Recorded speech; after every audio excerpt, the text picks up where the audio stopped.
Obrigado. Muito obrigado. Boa noite. É sempre um prazer vir aqui ao Café Filosófico em Campinas, onde já tive várias vezes. Eu agradeço a CPFL pelo convite. E assim, a gente tem aí um tempo hoje, eu vou conversar com vocês sobre esse tema, que é um pouco a inspiração do café. Esse é um tema que eu venho perseguindo há algum tempo, né? Lendo, escrevendo sobre isso, inclusive na coluna na Folha, esse, digamos assim, um certo sintoma que está descrito no título do nosso módulo, da nossa série, que é se haveria um mundo cheio de adultos infantis.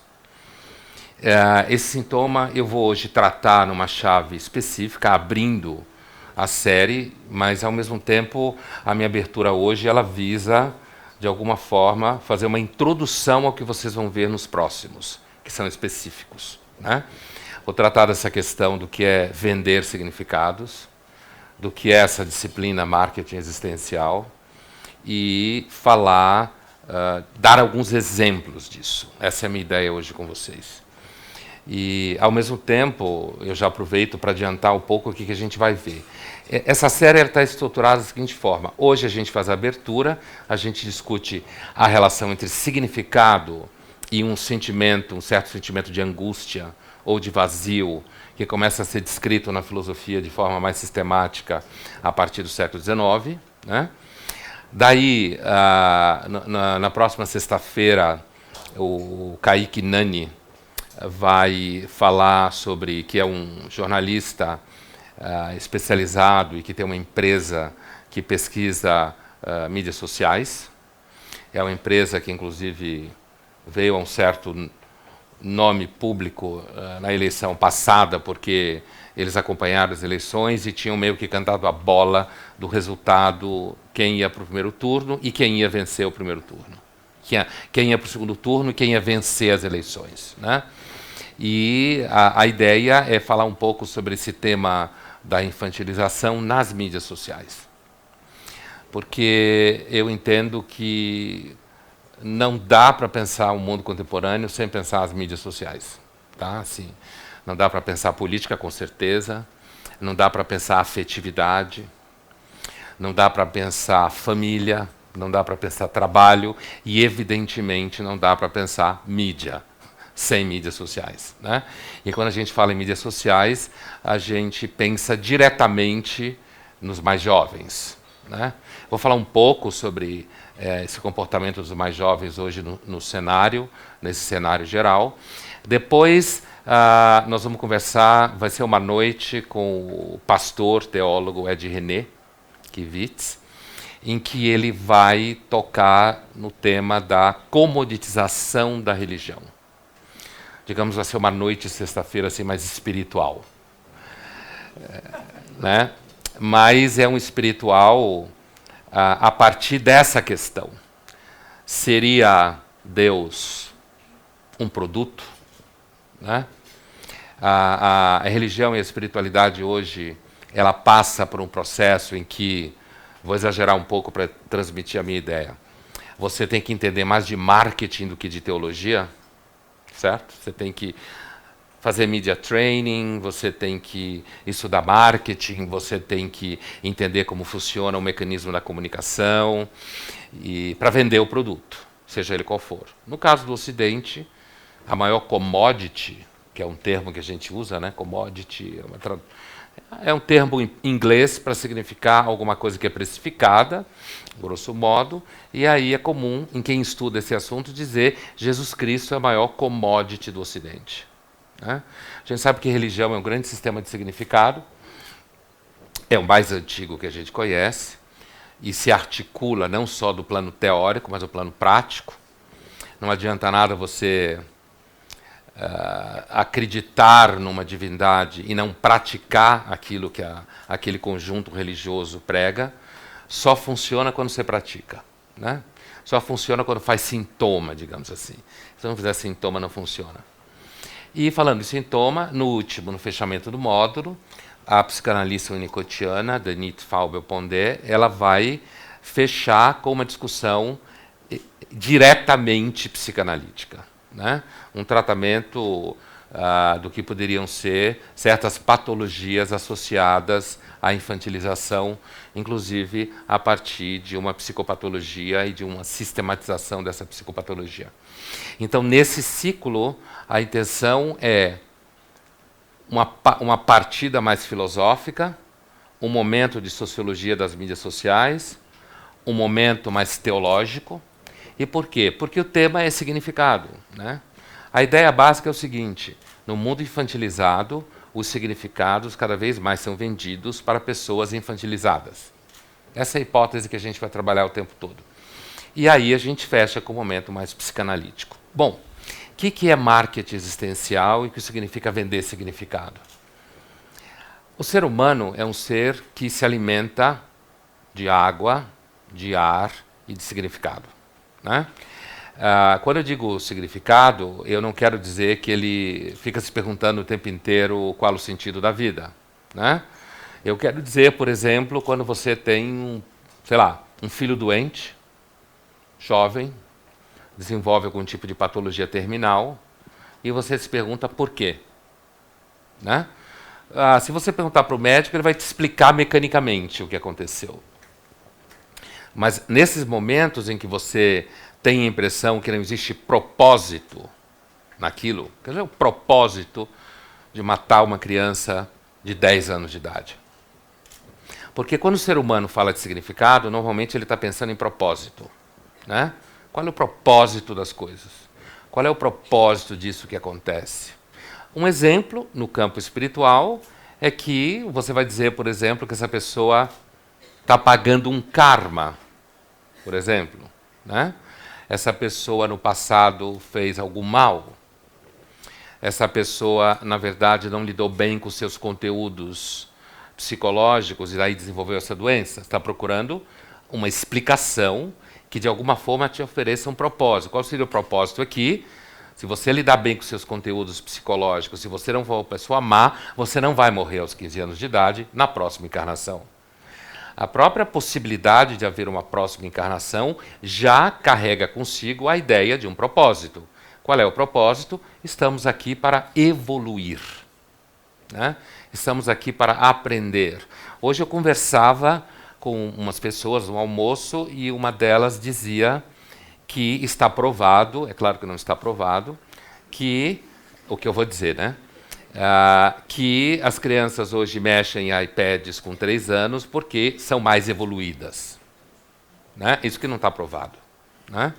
Não está provado porque é muito difícil provar uma coisa como essa, inclusive do ponto de vista darwiniano não tem como você falar de uma evolução desse tipo. Você não evolui as crianças para os iPads e os iPhones, né? O que acontece é que iPads e iPhones e marcas semelhantes à Apple, elas fazem seguramente um marketing para você achar que o seu filho que está viciado no celular não está viciado, ele é mais evoluído, né? Ele não está obcecado por aquela máquina, que inclusive você às vezes até deixa na mão dele, porque todo mundo que já teve filho pequeno sabe que parte do tempo você se preocupa como fazer com que ele não te preocupe, ou não te ocupe, né? Daí o fato que tanta gente mais jovem hoje vai escolhendo não ter filhos, porque os filhos vão dando trabalho, e como eu costumo dizer, duram muito tempo e custam muito caro, né?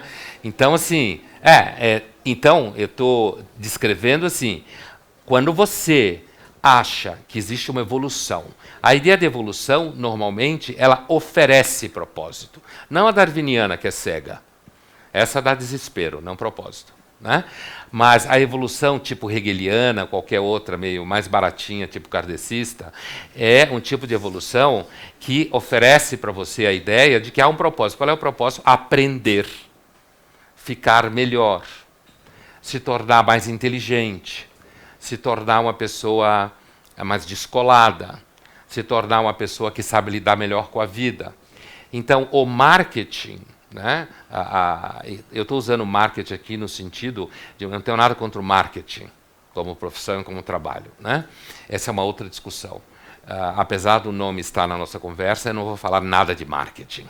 Vou falar de existencial, principalmente, né? Mas a disciplina de fazer com que, quando você chegar lá daqui um ano e você quer X, o bom marqueteiro já sabia que você queria aquilo um ano antes. Você não sabe o que queria, mas ele sabia. Porque ele está analisando o comportamento, ele está vendo para onde vão as tendências, ele está vendo o que as pessoas fazem. Então, por exemplo, qualquer marqueteiro que trabalha sério hoje sabe que uma das coisas que as pessoas buscam naquilo que elas compram, nos lugares onde elas vão, no que elas comem, é significado. Elas procuram propósitos. Então, alguém, por exemplo, que tem uma dieta super rígida, como eu costumo dizer, comida hoje é statement, como se fala em inglês. Né? O que você come não é só comida, é uma filosofia de vida. Né? Você, recentemente, inclusive, eu li uma matéria dos chamados veganos sexuais. São pessoas que, além de veganas, só fazem sexo com veganos. É sério. É a ideia de que você não pode, afinal de contas, se envolver afetivamente com uma pessoa que, sei lá, compactua com a chacina de bois e vacas. Então você coloca um parti pris, como se fala em francês, coloca um ponto de partida em que você não aceita beijar na boca de alguém que coloca uma picanha na boca. Certo? Então, isso significa... A comida não é só comida é significado. Quem eu sou? Eu sou uma pessoa pura. Eu não faço parte da cadeia alimentar. A cadeia alimentar da violência, claro. Né? Aí tem uma ideia de que é o seguinte, não é à toa que tanta religião tem discurso com comida, né? Há muito tempo. Né? E quando eu faço um statement como esse, eu quero dizer, eu estou apartado daqueles que geram sangue. Como plantas não sangram, eu posso comê-las. Talvez um dia se prove que as alfaces sofrem de dor, e aí você não vai poder comê-las também. Né? Mas quem sabe a ciência não vai avançar tanto assim. Então isso é um exemplo do que significa o significado associado a um tipo de prática que é simplesmente comida.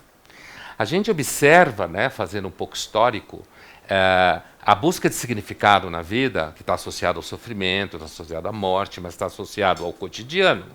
Quando alguém abandona você, depois de você investir nessa pessoa há anos e anos, e troca você por alguém 30 anos mais novo do que você, certo?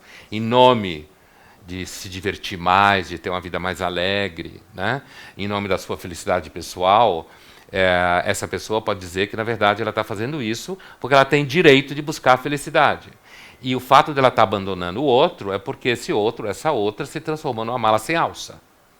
Recentemente, um exemplo disso, né, de você buscar transformar seus comportamentos em statements, como se fala, recentemente me contava uma coisa interessante, que é o seguinte, uma prática nova de coaching. Coaching é uma área super interessante do mundo hoje. Né? Terapias breves, focadas no sucesso. Né? Como se o sucesso não fosse uma das coisas que faz mais as pessoas adoecerem no mundo. Buscar sucesso na vida é uma das formas de você enlouquecer. Né? E uma das coisas que garantem o sucesso garante é você ter uma experiência cada vez maior de achar que tudo vai dar sempre certo, porque até agora deu certo. Né? Então, essa pessoa me contava o seguinte, por exemplo, uma pessoa que normalmente não respeita nada. Ela não respeita nada, ela não respeita nenhuma regra, ela não assume compromisso com os outros, ela não é, sei lá, um escroto, uma pessoa que chuta o balde da vida do compromisso com os outros. Não, ela é um inovador. É uma pessoa que inova nas relações. Né? O tema da inovação é um dos temas mais hilários do mundo contemporâneo. Né?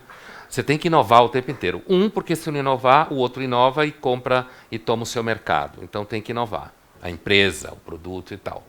Você tem que inovar também porque a tecnologia inova a cada dia. E a cada ano surge um iPhone novo, né? Um Samsung novo, alguma coisa nova surge. Então você tem que inovar. Daí o sentimento de que você também tem que inovar o tempo inteiro. E para você inovar o tempo inteiro, é um tormento. porque não dá para inovar o tempo inteiro. E chega uma hora que você está cansado de inovar. Então você tem que ficar, sei lá, colocando botox desde os 15 anos de idade, que é o chamado botox preventivo. Né? Antes você envelhecia, sei lá, depois que as pessoas começaram a viver mais, com 60, 50, 70. Agora você envelhece com 17, 18, 19. Por quê? Porque alguém que tem 22 anos não tem mais aquele corpinho de 17. Então, há aí, nesse imperativo de você continuar o tempo inteiro ligado na época que você vive, há o imperativo de que você não pode envelhecer, você tem que permanecer jovem a vida inteira, e aí o sentimento de que você tem que permanecer jovem por dentro. É claro que você não precisa virar uma pessoa chata, mas como eu sempre digo, quando você tem o projeto de chegar aos 60 com cabeça de 20, o seu projeto de vida é ser um retardado mental. Certo? Mas como você é completamente desvalorizado a ideia do amadurecimento, é desvalorizado a ideia do envelhecimento, e quando eu digo isso, não estou dizendo que eu desvalorizo, né? Não adianta você desvalorizar o próprio envelhecimento. Eu estou falando de uma cultura que é obcecada pelo significado inovação. Tudo tem que inovar o tempo inteiro, tudo tem que ser novo, tudo tem que ser avançado. Como eu dizia no começo da nossa conversa, quando surge essa ideia de um ser humano angustiado, ansioso, né? Alguns falam que a gente vive numa era da ansiedade, né? Se a gente for na filosofia, fazendo um pouco de história, um pequeno recuo, para situar o conceito, como se fala em filosofia, né? O primeiro filósofo no Ocidente conhecido que usa, em francês, ele usa o conceito de angústia, como dizendo que é o centro da personalidade, é um filósofo no século XVII, francês, chamado Pascal. Né? Quem conhece filósofo sabe do que eu estou falando. Ele vai dizer que, basicamente, a psicologia humana é fugir da angústia e buscar diversão. Isso ele fala no século XVII. Já no século XIX, você tem, na verdade, o pai da filosofia da existência. Esse é um filósofo dinamarquês chamado Søren Kierkegaard. Né? Escreveu um livro chamado Conceito de Angústia, né? Existe em português, que é um livro em que ele situa, assim, de forma sintética, a ideia de que nós somos basicamente angústia. Os historiadores marxistas, eles costumam dizer que esse surgimento do tema da angústia é a partir do momento que a sociedade vai se tornando burguesa, a sociedade vira urbana, você tem um afastamento da sociedade rural, do mundo feudal, e, portanto, você começa a mexer nas coisas. É assim, você começa a ter muita opção, você começa a ter que fazer escolha, você começa a ter que tomar decisão, e, às vezes, não tem coisa mais infernal da vida do que você ter que fazer uma escolha. Não me peçam para escolher. Todo mundo cai na condição de libriano nesse lugar. Né? Não consegue tomar uma decisão. Não consegue escolher. Você fica angustiado, mas você tem que fazer escolha o tempo inteiro. Os historiadores, então, situam a partir do século XVII, é um trabalho bem interessante, tem vários autores que tratam disso, de que a partir do XVII, com a urbanização crescente, com a entrada da lógica burguesa, quando a gente fala em filosofia lógica burguesa, não é lógica de shopping, né? Lógica burguesa significa uma vida pautada pela noção de mérito. Né? Paulo Guedes. Certo? Essa é a ideia. Mérito, resultado, eficácia, produtividade. Isso filosoficamente é lógica burguesa. Né? Competência. Certo? Quando você sente que você está perdendo espaço porque alguém mais competente do que você apareceu e você precisa competir com essa pessoa o tempo inteiro, a ideia da lógica burguesa é que isso virou sistema. Isso está em toda parte. Quando você procura um coaching para ele ensinar para você que você tem que prosperar em tudo e tem que pensar em si mesmo como uma empresa, já ouviu isso por aí? Tem que pensar em si mesmo como uma empresa. Você tem que pôr um Excel existencial na sua vida, certo? E você tem que conseguir ter foco. Foca. Não fica por aí pensando em bobagem. Foca. daqui 5 anos eu quero passar o Réveillon na Islândia. Sei lá. E eu quero ter 5 milhões aplicados na bolsa daqui 5 anos. 1 milhão por ano. Né? Se você não focar, se você não tiver objetivo, se você não tiver meta, você não consegue. Quando eu começo a achar que eu posso tratar o ser humano a partir desses referenciais, inclusive do ponto de vista terapêutico, grosso modo, eu estou dizendo que os seres humanos são passíveis de ser um objeto de um Excel existencial, em que você faz planilhas. É claro que do ponto de vista de uma psicologia um pouco mais profunda, você vai gerar adoecimento. Porque ninguém consegue ser competente o tempo inteiro, ninguém consegue dar resultado o tempo inteiro, e aí você começa a deprimir. Né? Do ponto de vista histórico, essa depressão, filosoficamente, historicamente, quando começa a surgir o tema da angústia, o tema da melancolia, os historiadores chamam esse período de mal-estar romântico. Certo? Romantismo não é só eu te amo, meu amor. Eu te amo, meu amor, na verdade, está no lugar de uma idealização do afeto como salvação de um mundo que está indo à ruína. Por quê? Porque agora só o que conta é dinheiro, eficácia e solução. Então, esse mal-estar romântico seria justamente o sintoma que oferece para nós o lado negativo do processo modernizador, como se fala, né, o Hegel nos ensinou que em filosofia você deve sempre olhar para o negativo. Né? Quando você olha para o positivo, você está fazendo marketing. Né? Você olha para o negativo.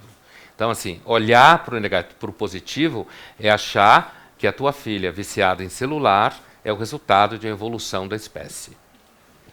Quando provavelmente meninos e meninas há 15 mil anos atrás eram infinitamente mais ágeis do que o de hoje.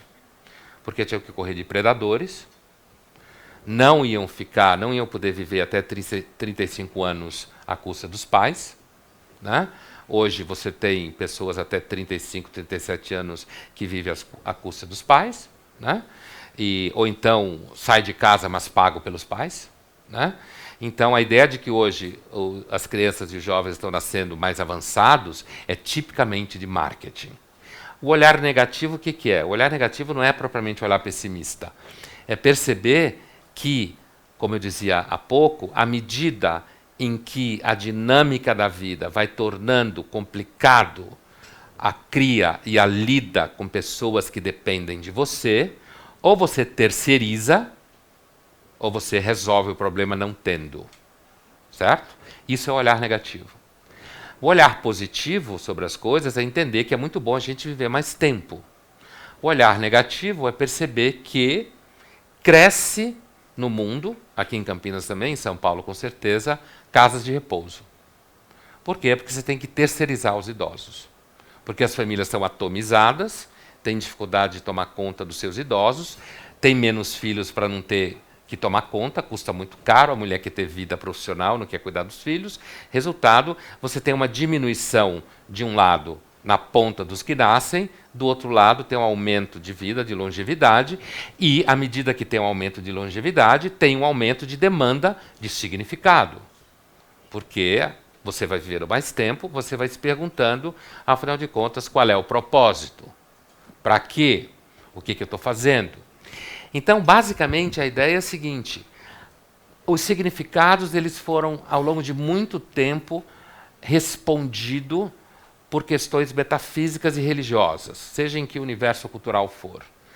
À medida que o mundo vai se tornando mais burguês, à medida que vai acontecendo aquilo que a gente chama secularização, né? O que é secularização? É você entender que o advogado e o médico resolvem mais problemas do que o pai de santo. Isso é secularização. Né? É você entender que a vida é muito mais resolvida por métodos objetivos, científicos e legais, do que você pedir para o padre resolver o problema. Não significa que você não acredita mais nessas coisas, mas significa que você tem opções mais à sua mão, opções que dão resultados maiores, certo? Então, a secularização, você começa a ter competidores e você começa a buscar significado em lugares que não são necessariamente a religião. Porque, inclusive, a religião perde força nesse sentido. Não é que ela acabou, não. Ela não acabou e provavelmente não vai acabar nunca. Por quê? Porque nunca acabam os problemas. E chega numa hora que, às vezes, só a religião pode dar para você alguma experiência de conforto. E nós, seres humanos, como dizia o Horkheimer, somos uma espécie de raça de abandonados. Né? A gente caminha pela Terra, a gente faz pergunta, não recebe resposta, a gente fala com o universo, ele não responde para você, porque o universo é feito de pedras e areia. Se você falar com uma pedra e ela responder para você, provavelmente você está precisando de medicação, porque ela não responde normalmente. Mas a gente produziu todo um universo de respostas e símbolos que se organizam e a gente tem práticas, e essas práticas vão produzindo a experiência de significado. Com o mundo secular, hoje, a religião ela compete com outras coisas para buscar significado. Trabalho, juventude, ser jovem, como eu dizia há pouco. Ela compete com sucesso nas férias, viagens, mídias sociais. Então as religiões elas começam inclusive a usar mídias sociais, começam a usar aplicativos. Por quê? Porque ela precisa oferecer o produto dela, é isso que vocês vão ver mais a fundo com o Ed René, ela precisa oferecer o produto dela para competir com os outros produtos que tem aí. Porque, basicamente, né, fazendo uma síntese desses produtos, eu vou apresentar para vocês, existem basicamente 3 tipos de tentativa de resolver a busca de significado, ou a angústia, na linguagem do Kierkegaard. Existe um primeiro conjunto de significados que se movimentam no âmbito estético. Quando a gente fala âmbito estético, a gente sabe em filosofia, quando você fala solução estética, ou estágio estético, ou modo estético, não tem nada a ver com arte, a priori. Tá? Tem a ver com sensação. Por quê? Porque filosofia, as teses, sensação. Certo? Então, assim, quando você busca significado na vida no âmbito estético, no âmbito da sensação, você vai buscar coisas como pular no coração de um vulcão, por exemplo. Então, viajar hoje não é mais só viajar. Viajar é você buscar uma experiência. A palavra experiência toma conta de tudo, a ponto de que, inclusive, inventaram, como o nome do jogo, Monopólio, para milênios, que você não acumula bens materiais, como no antigo Monopólio, você acumula experiências. Né? Então, tudo é experiência. Comer, viajar, dormir, né? Tudo é uma experiência. Então, você viaja, então você vai para o Atacama, você paga... Tem gente que paga uma puta grana para ir, não sei se vocês já ouviram falar, acho isso muito interessante, para fazer turismo em territórios onde existe guerra. Legal, né? Você paga, e caro. Você sabe, para o significado valer tem que ser caro. Tem graus, é claro. Que caro não é um conceito absoluto, ele é relativo.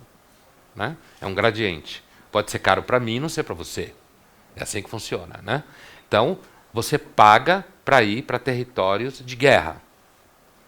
Ou territórios onde existe algum tipo de situação de miséria absoluta. Para você ver como é que é. É por isso que tem, às vezes, europeus que vêm brincar de antropólogo numa comunidade no Rio de Janeiro, numa favela. Tem uma experiência antropológica, né, para ver como é como é que gente pobre vive. E, às vezes, quando você tem dinheiro, isso até ajuda, porque quando você tem dinheiro, você tem a impressão que as coisas caem do céu. Quando você é jovem e cresce num ambiente rico, materialmente sustentado, você, às vezes, começa a ter a impressão que, na verdade, as coisas caem do céu. Né? Como eu costumo dizer nesse âmbito, nada ensina você mais como funciona o mundo do que quando você tem que dividir o banheiro com 10 pessoas desde pequeno. Quando você nasce com uma suíte no seu quarto, você cresce achando que suíte está na Declaração de Direitos Humanos. Certo? Que não pode haver vida digna sem uma suíte. Quando você divide o banheiro com 10 pessoas, você aprende que a dignidade depende do tamanho da fila. Certo? né? E do quanto você consegue resolver esse problema. Então, está diretamente ligado a um problema distributivo, né? Então, assim, voltando ao que eu estava dizendo, essa ideia de que você, então, vai para um lugar raro, em um lugar arriscado, você está procurando experiência, né? Inclusive, no âmbito das experiências, tem pessoas que buscam experiência viajando, fazendo um turismo que se chama nadista. Não sei se alguém já ouviu falar desse turismo aqui.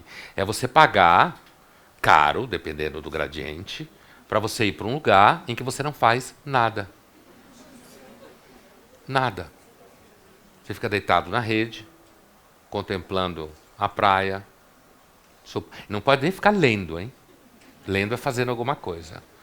Eu sei que tem gente que acha que quem dedica a vida a ler não faz nada, mas é um engano. Né? Às vezes quer até fechar. Né? Mas assim, você não pode nem ler. Né? Você tem que ficar... Às vezes tem umas atividades para você aprender a abraçar a árvore. Assim, né? É uma busca de uma espiritualidade meio natural. Mas é o chamado turismo nadista, fruto da filosofia nadista, que significa, basicamente, a ideia de que a gente faz coisa pra cacete a vida inteira e você acende uma luz para qualquer Deus que ajude a você a conseguir ficar sem fazer nada. Né? E sem sentir culpa, e sem sentir que a pessoa que está com você vai te abandonar. Né? Porque ainda tem essa coisa que você tem que bater meta também em casa. Você bate meta no trabalho e bate meta em casa. Tem que bater meta com os filhos, né? Tem que bater meta com o marido, tem que bater meta com a mulher, tem que bater meta com o namorado, com a namorada, tem que bater meta. Inclusive tem que bater meta na expectativa que a pessoa tem de você. Senão ela vai te chamar de irresponsável afetivo. Eu acho especialmente fofo essa ideia. Responsabilidade afetiva, né? É um desses nomes inventados para justificar você projetar suas expectativas sobre o outro. Não ligou, não procurou, leu a mensagem do WhatsApp, ficou azul, mas não respondeu. Isso é violência grave. Por isso que há alguns jovens, principalmente jovens, mas não só, assim, eu costumo sempre dizer, né, eu sou professor de graduação aos 23, 24 anos, e o professor de graduação tem, entre outras experiências, a seguinte: a cada ano ele está mais velho, o aluno tem sempre a mesma idade. Né? Então, você está sempre com pessoas que têm 18, 19, 20 anos. Não muda. Claro que tem, às vezes, alguém que está se reencontrando na graduação aos 48. Acho ótimo. Né? Mas, na média, a maioria esmagadora é gente de 18, 19 anos, 20 anos. Então, a gente vai percebendo, né, qualquer um que olhe ou que leia sobre o assunto, que um dos terrenos onde eles se batem mais é o terreno do mundo afetivo. E esse terreno do mundo afetivo, uma das questões é essa. Outro dia eu estava numa discussão em sala de aula e uma menina tentava me explicar por que é fundamental alguém ser responsável afetivo com o outro. É não deixar o outro sofrer de ciúme. A melhor forma é você dizer logo para a pessoa que você é um poliamorista. Você avisa logo de cara. Sou poliamorista, né? Então, se você tiver ciúme, se exploda. Né? Ou você simplesmente não assume compromisso nenhum. Ou como é você ser irresponsável afetivamente? Você ser egoísta. Né? Agora, veja só. É interessante porque assim, um dos terrenos onde tem mais ansiedade, mais angústia, é justamente no âmbito afetivo. E é interessante porque é um terreno onde você constrói um monte de produtos. Produtos, eu quero dizer o quê? Você é poliamorista, então você tem um amor aberto. Sempre teve gente que tem amor aberto, principalmente em relação aos outros. Né? Todo relacionamento poliamorista que eu vi, que eu conheci, ou que eu vi em documentário, sempre tem uma pessoa falante muito feliz e uma outra do lado meio quieta. É sempre assim. Uma está falando que é uma pessoa que tem muita afetividade, precisa de muitas relações e experiências, acredita que as pessoas não podem ser uma das outras, é contra a propriedade privada, e do lado tem uma pessoa quieta. Né? E quando essa pessoa é entrevistada, ela fala, não, eu acho que é importante para ele, para ela, eu acho que eu entendo, eu respeito. Falou respeito, acabou, né? Quando você fala desse terreno assim, eu respeito, para ela é importante, acabou o diálogo. Normalmente é quando não tem mais nada para dizer, você fala, eu respeito a posição dela. Então você tem aí, assim, você tem um comportamento, né, que é vendido como sendo um comportamento mais evoluído, que resolveu o problema velho e eterno, que toda vez que você se envolve afetivamente com alguém, alguém vai sofrer, ou os dois. Sempre vai dar pau. Né? Sempre vai dar pau. Ou, se não dá pau, é porque você deu muita sorte, né? Ou porque o tempo passou.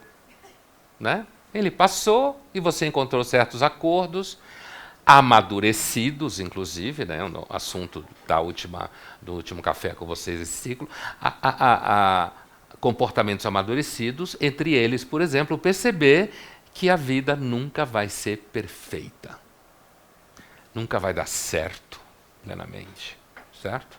As pessoas nunca são plenamente boas, e as que são, ou são mentirosas, ou doentes. Certo? Ou são mentirosas ou são doentes, porque ninguém consegue ser bom o tempo inteiro. Uma pessoa plenamente boa é mais ou menos como uma pessoa que tem toque com limpeza. Ela tem toque com bondade. Né? É alguém que toma 10 banhos por dia, passa álcool gel 15 vezes na mão, tem nojo de beijar na boca, essas coisas assim. Né? Veja que em todo vínculo afetivo existe algum nível de não ser tão limpinho assim. Quem é muito limpinho não se relaciona. Certo? Tem problema. Né? Então, assim, aí você pode dizer, de forma, em termos de marketing de comportamento, né, dentro do marketing essencial, que você é uma pessoa que, na verdade, você não precisa de sexo. Eu acho isso fofo também. Já nasceu evoluída, não precisa de sexo. E está super bem. Né? Não sente falta. Não sente falta dos outros. Todo mundo é só amigo. Né? Só amigo. É como se a coisa mais fácil do mundo fosse ser amigo. Né? É só amigo. Né? E tem, então, aquelas pessoas que clamam pelo direito de serem tratadas como pessoas que não têm desejo sexual. Eu acredito que tem pessoas que não têm desejo sexual. Eu acho que deve existir mesmo. Eu nunca conheci uma, mas eu acho que deve ter. No final, todo mundo sempre manifestava algum desejo. Mas, assim, mas eu acho que deve existir. E não é questão de dizer que uma pessoa não pode se afirmar assexuada. O que eu estou querendo dizer é que o mundo que a gente vive hoje, que é um mundo bastante dominado pela ideia do marketing, pela ideia da venda, pela ideia da edição da vida. Outro dia eu caminhava num local e eu conversava com a minha filha e eu dizia, olha, a gente tem a impressão que a gente está dentro de uma balada. Não era uma balada. Né? Era outro ambiente. E assim, na verdade era um shopping center. Mas todo mundo parecia, os olhares, o modo como as pessoas andavam, todo mundo parece estar dentro de uma espécie assim de doc sobre a própria vida. Sabe um Instagram universal, assim, eterno. Né? A gente sabe que as mídias sociais, elas podem transformar você num personagem de si mesmo, em que você vende uma vida que você não tem. Né? O principal sucesso dessas mídias, chamadas narcísicas, Instagram, Facebook. O Google não é narcísico, o Google é o lugar do desespero. Quando você fala com o Google, é um momento duro. Quando você vai diante do Google, é porque você está em busca de alguma coisa, por isso que é chamado buscadores. Né? Quando você vai diante do Google, você está nu. Certo? Por isso que, se você quer saber a verdade das pessoas, hoje em dia, né, que é um tema que vocês vão ter sexta-feira que vem, Data Science, ciência dos dados. Quando você quer saber a verdade das pessoas, a quem você pergunta hoje? Ao Google. Né? Você descobre que as pessoas mais buscam, que elas mais perguntam, por um motivo muito simples. Se você mentir para o Google, ele não dá para você o que você quer. Então, o único lugar... Você pode mentir até para o terapeuta. Principalmente se ele estiver preocupado em achar que você está tendo sucesso. Né?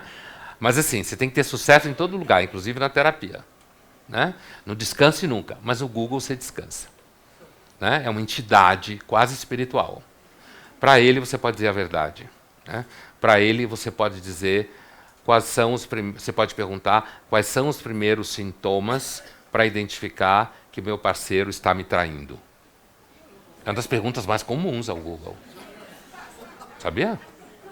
É uma das mais comuns. Como que você identifica no comportamento do seu parceiro ou da sua parceira que ele ou ela pode estar te traindo? Tem lá. Chegar em casa você olha. Não olha agora não, que vai dar bandeira. Melhor não.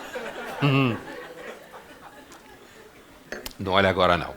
Então assim, mas assim, voltando ao que eu estava dizendo, então assim, o Google, ele é diante dele que você encontra verdades. Por isso que no que se chama hoje ciência dos dados, o comparativo entre Instagram e Facebook e o Google, né?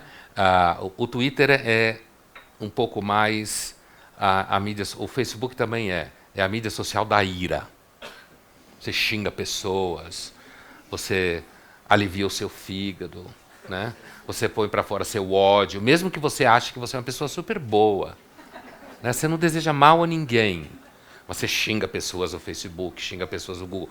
No Google não, no Twitter, porque por uma razão muito simples. Existem pessoas que merecem ser xingadas. Você é muito boa, mas aquelas pessoas merecem ser xingadas. Com elas não tem diálogo, né? E a verdade, caros irmãos, é que às vezes não dá para conversar com todo mundo mesmo, né? Assim, também se você acha que dá para ter diálogo com todo mundo, é necessário dialogar. Por quê? É um âmbito político esse. É necessário dialogar, porque se não dialogar fica pior. Mas não porque é lindo o tempo inteiro, né? Ser obrigado a negociar com quem você não gosta chama-se política. Isso é política. É você ter que negociar com quem você não gosta.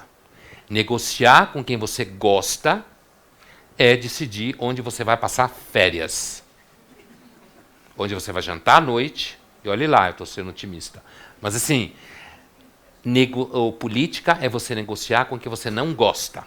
Certo? Isso é um outro tema, mas é importante a gente tocar por conta do contexto em que a gente vive, não só a gente no Brasil, mas é uma febre global por conta das mídias sociais que estão fazendo com que todo mundo fale o tempo inteiro o que pensa.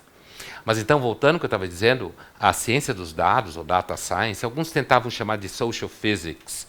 2014, 2015, circulou esse termo no Media Lab, nos Estados Unidos, mas o termo caiu em desuso, né?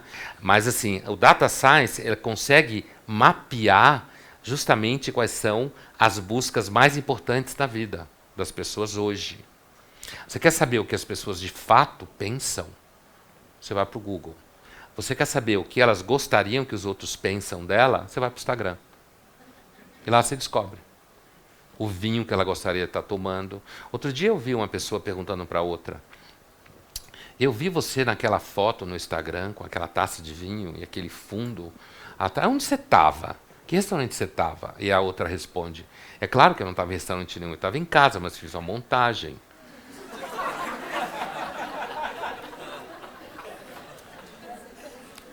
Assim, tudo bem. Se me viram na foto e acharam que eu estava bem, já valeu. Certo?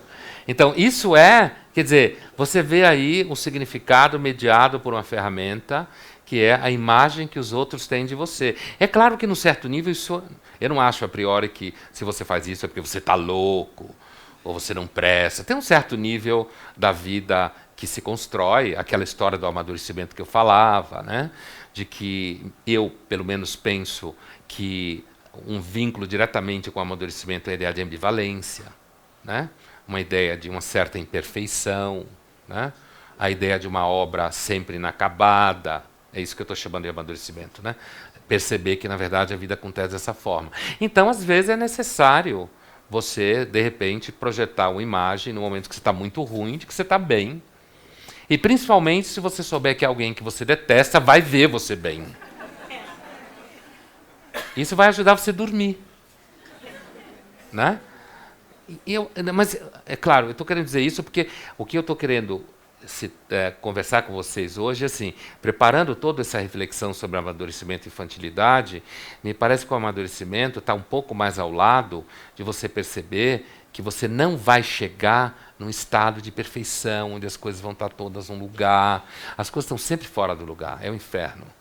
Você põe no lugar, ela sai do lugar. Você põe no lugar, ela sai do lugar. Né?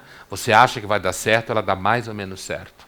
Então é um esforço contínuo. Por isso que você ter atitudes que me parecem um pouco rígidas, como eu descrevi algumas antes, seja no âmbito da alimentação. Com isso eu não quero dizer que as pessoas não têm direito de comer o que quer. Todo mundo pode. Obviamente, eu não estou discutindo direitos, na verdade, né? Fazendo uma descrição. Mas é óbvio que as pessoas podem comer o que elas gostam. É óbvio, isso não está em discussão. Assim como elas podem ter os relacionamentos afetivos, os acordos que elas querem. Né? O que eu estou discutindo é isso como tentativa de dar significado à vida, ou como você ser uma pessoa muito pura, e portanto você fica rígido, ou você ser uma pessoa em que você no fundo também é rígido, mas você acha que você é uma pessoa pura no âmbito dos afetos e não faz ninguém sofrer. Nas duas situações, você acaba tendo que desenvolver formas um pouco rígidas de vida, que vai restringindo. O exemplo que eu dei do veganismo sexual é uma restrição dessa. Você restringe o número de parceiros sexuais. Não é uma boa desculpa, porque as pesquisas de comportamento mostram que as pessoas mais jovens estão fazendo menos sexo. Mas não estão mais evoluídos? Não. Essa coisa de evolução é marketing.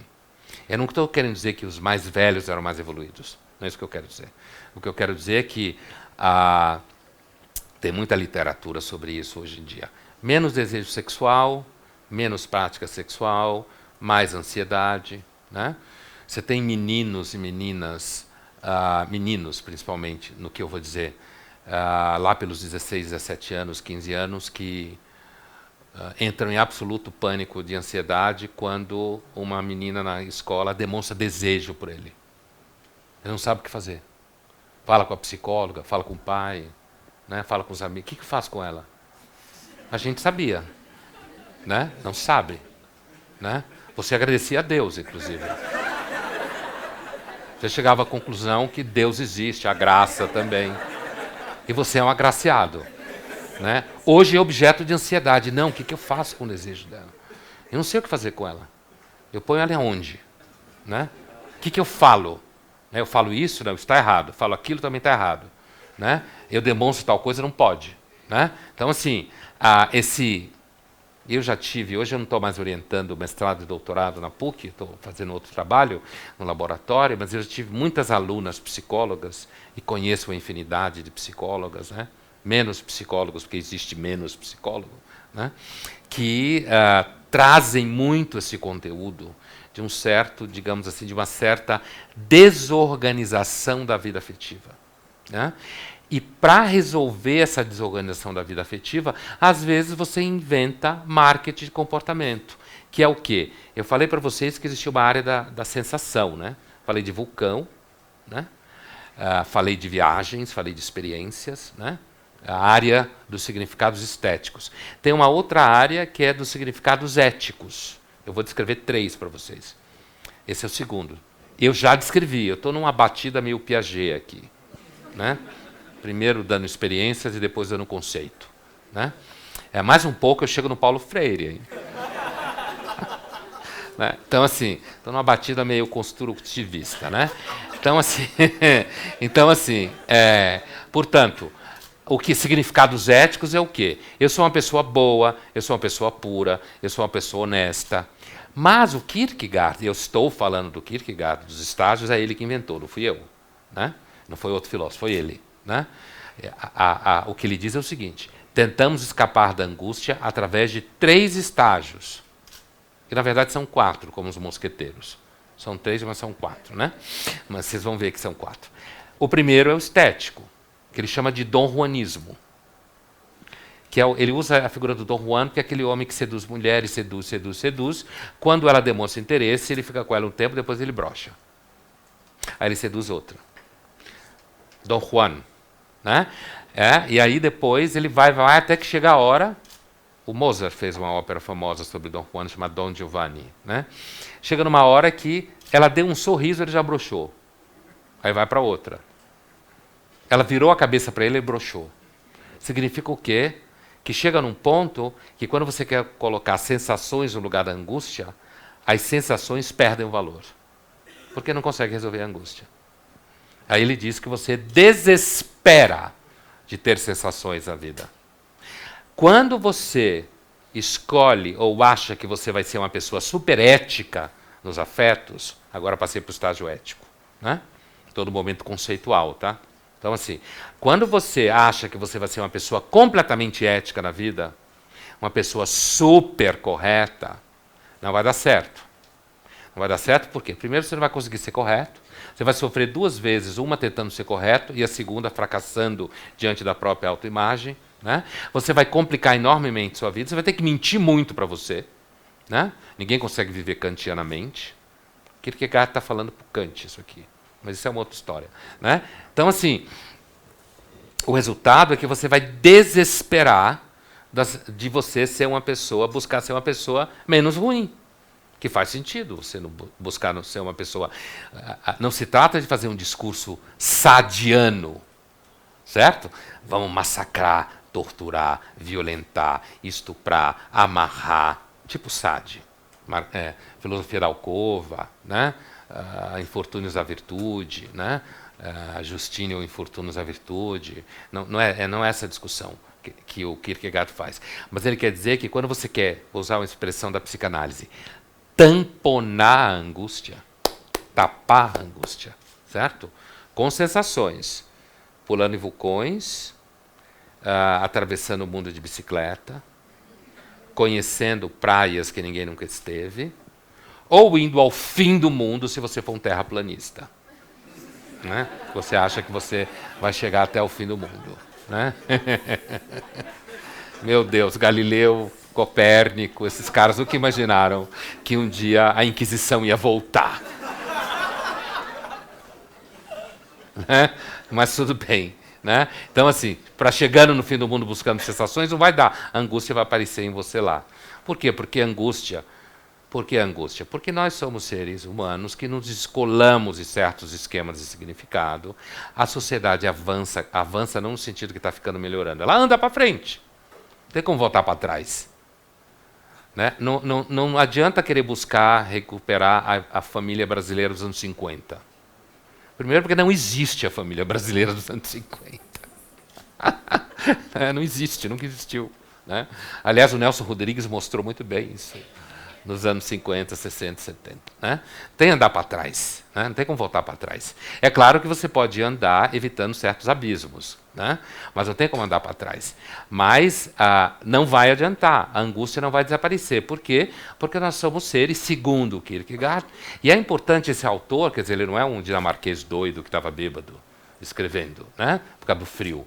Né? Ele é alguém que sacou uma questão, que é essa questão de um certo sentimento de desorientação, dificuldade de estabelecer valores, desorientação com relação a objetivos, propósitos. Qual é o propósito da vida? Ganhar dinheiro. Não dá só esse propósito. Quando você ganha muito dinheiro, até parece que é propósito. Né? Mas, assim, a fórmula que nos oferecem hoje, ela produz uma série de sintomas. Mal-estar de todos os tipos, que eu estou apresentando para vocês alguns deles aqui. No ético, a mesma coisa. Você acha que você vai ser uma pessoa super honesta, você fracassa nisso, você desespera da ética, assim como você desespera do mundo dos afetos. A melhor forma de você achar que não vale a pena amar ninguém é achar que você vai amar uma pessoa sendo boa o tempo todo, sendo correta o tempo inteiro, fazendo só o que é certo. É a melhor forma de você destruir qualquer relacionamento. É o tempo inteiro você achar que você vai... Imagina isso no âmbito das relações sexuais. Né? Assim, imagina se você respeitar uma pessoa sexualmente a vida inteira, você não faz nada com ela. Aliás, parte do desejo sexual passa pela ideia de que você atravessou o samba em algum momento. Eu sei que precisa ensinar isso hoje em dia. Né? Você precisa falar disso, trazer isso à tona. Né? A última área do significado, segundo Kierkegaard, é o que ele chama de estágio religioso. Então, Busca das sensações, busca de uma vida correta, ética, rígida, e busca de pertencimento a uma doutrina religiosa. Né? Essa, assim, vocês vão ter tempo de conversar um pouco com o Ed sobre isso daqui umas 2 semanas, mas essa, assim, religião sempre ofereceu significado, como eu falava no começo, né? E, assim, o Kierkegaard vai dizer o seguinte, olha, se você acha que você não vai ter angústia, e ele era teólogo e pastor, hein? Certo? Kierkegaard. Né? Então, assim, era um pastor meio vagabundo, bebia demais e tal. Mas às vezes, não dizem por aí que só os pecadores virão a Deus? Então, só quem bebe demais ou faz alguma coisa errada demais pode entrar no paraíso, de repente. Né? Mas assim, sem entrar no mérito religioso enquanto tal, ele vai dizer, olha, se você entrar numa comunidade doutrinária, não vai resolver sua angústia. Por quê? Porque você vai perceber que dentro da comunidade doutrinária, o inferno está lá do mesmo jeito. Fracassos, mentiras, hipocrisias, pessoas mais assim, menos assado, né? Humano demasiado humano, como diria o Nietzsche, certo? Então, o que vai acontecer com você? Você vai desesperar da vida religiosa. Perder a fé. Né? Então, você vai desesperar de uma vida com prazer e sensações, se você achar que isso resolve e é significado para a vida. Você vai desesperar da ética, se você achar que você vai conseguir ser uma pessoa plenamente correta o tempo todo. E você vai desesperar da fé doutrinária religiosa, da articulação da vida religiosa numa comunidade, como se fala, porque se você achar que ali é uma igreja de santos, como se falava no começo do cristianismo. Né? Interessante porque Santo Agostinho, filósofo que eu já li e leio bastante, ele tem um pau ali no dado momento, né? Santo Agostinho, agora eu fui lá para trás, mas hoje é sexta-feira à noite, a gente pode fazer maldade. Então, assim, ele entre século IV e V, né? Fui lá para trás. Então, assim, o Santo Agostinho teve um pau com os caras chamados donatistas, momento teológico, né? Que eram uns cristãos assim meio loucos, que perseguiam cristãos que haviam mentido sobre, dado uma de Pedro básico, mentido sobre Jesus com medo do momento de perseguição. E os donatistas afirmaram que todo mundo que negou o cristianismo, com medo da perseguição romana naquele momento, não podia voltar à igreja. E eles queriam fazer uma igreja de santos, como se fala. E o Agostinho vai defender a ideia que a igreja é uma igreja de pecadores, não é um bordel. Né? Apesar que o Agostinho é famoso por dizer, Deus me dá a castidade, mas não hoje. É sexta-feira. Castidade sexta-feira é um pecado. Né? Mas assim, né? Esse é um pecado, a sexta-feira. Mas assim, eu lembrei dessa questão da Igreja dos Santos, que é um debate interessante dentro da origem do cristianismo. Você percebe muito bem, o Santo Agostinho é um filósofo que, apesar que é um tema muito anterior, mas ele tem uma certa intuição justamente para essa questão de um molejo do amadurecimento. Né? Certo molejo, essa ambivalência, inclusive de perceber que às vezes você não encontra significado mesmo. Você não encontra propósito. Se você achar que tudo tem que ter propósito, você já estará precisando de medicação. Né? Tudo. Algumas coisas sim, outras não. E, às vezes, não ter propósito relaxa, repousa. Né? A ideia é que você tem que encontrar e ter propósito em tudo que você faz, não dá para repousar. Você fica paranoico. Né? Então, assim, essa ideia de que você vai conseguir resolver essa angústia com relação ao problema do propósito, certo? Dito de outra forma, o problema do significado da vida, certo? E que você vai encontrar, seja ele no âmbito estético das sensações, seja no âmbito da conduta reta, moral. Uma das coisas que eu observo entre os mais jovens hoje em dia é uma enorme angústia com relação a ser completamente ético. Né? Isso é uma questão assim que leva muita gente ao sofrimento. Quando você quer ser ético o tempo inteiro, você começa a ter problema de identidade, você tem problema de relacionamento, problema de... Eu não estou dizendo que você tem que ser mentiroso o tempo inteiro e que você tem que ser corrupto. Eu não estou na polarização, sabe? Aquela coisa bipolar assim. Ou você é X ou você é Y, então você não existe, né? Aí tem um quarto estágio, né? Eu falei que são 3, mas são 4. É porque o Kierkegaard divide o 3 em 2. Por isso são 4. Existe o religioso 2, que ele chama de salto na fé. Mas no nosso âmbito aqui, da nossa discussão, eu diria que esse último estágio é um estágio mais relacionado a você, justamente como eu dizia antes, dava o exemplo, agora eu vou dar o conceito, é a possibilidade de você entender que a angústia não vai passar. Ela não tem cura. Ela não tem solução. Nunca vai acabar. Quando você olhar para cá, fugindo, ela vai aparecer aqui.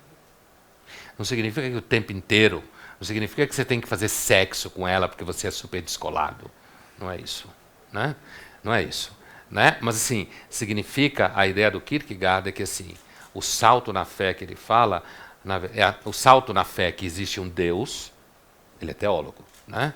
E de que esse Deus não está necessariamente no âmbito doutrinário institucional.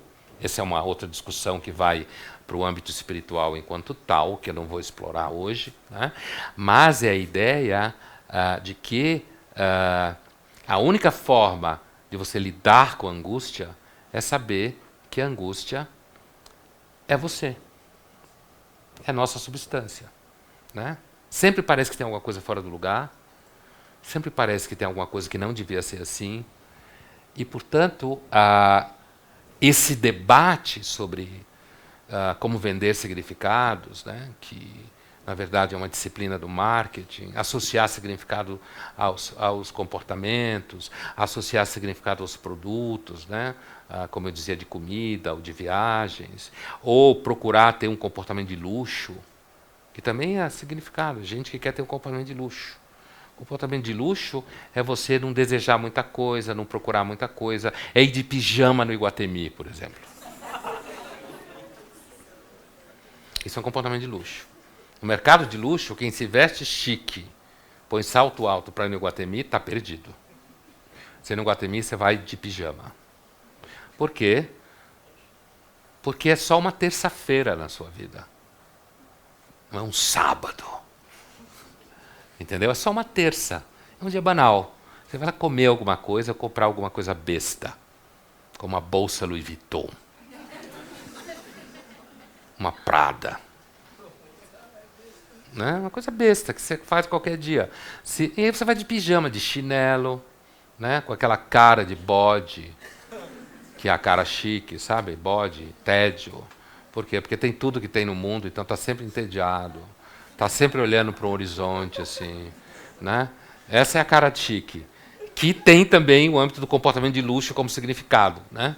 Então, assim, você tem aí toda a gama de produtos que você pode vender, seja no âmbito de sensação, no âmbito ético, no âmbito religioso. E a ideia, fechando para ouvir as perguntas de vocês, assim, a ideia, pelo menos a ideia que eu tento passar para vocês, e é um pouco que anima a conversa de toda a série, inspirado nessa ideia do salto que fala o Kierkegaard, é a ideia de que a angústia não vai passar. E se você quiser resolvê-la com algum significado fake, né, do tipo acreditar que você é a pessoa do Instagram, de fato, né, acreditar que você consegue editar a sua vida afetiva, a sua vida emocional, né, você conseguir acreditar que você não está morrendo de medo porque a inteligência artificial vai tomar seu emprego, porque alguns ela vai, né? Ela vai tomar. E assim, certos empregos que lidam com dados, o que a gente chama de revolução cognitiva, né? Ela vai tomar e a gente vai ter que se virar com isso. Vai ter que inventar modos de viver com esse negócio, porque ao mesmo tempo a gente vai adorar ela. Quem consegue viver sem Waze? Você confia mais em você Eu não confio mais em mim. Mas eu não confio em mim numa série de coisas. Né? Eu não confio mais em mim do que no Waze. Entre eu e o Waze, eu prefiro o Waze. Ele às vezes dá pau, mas eu dou mais pau do que ele. Certo?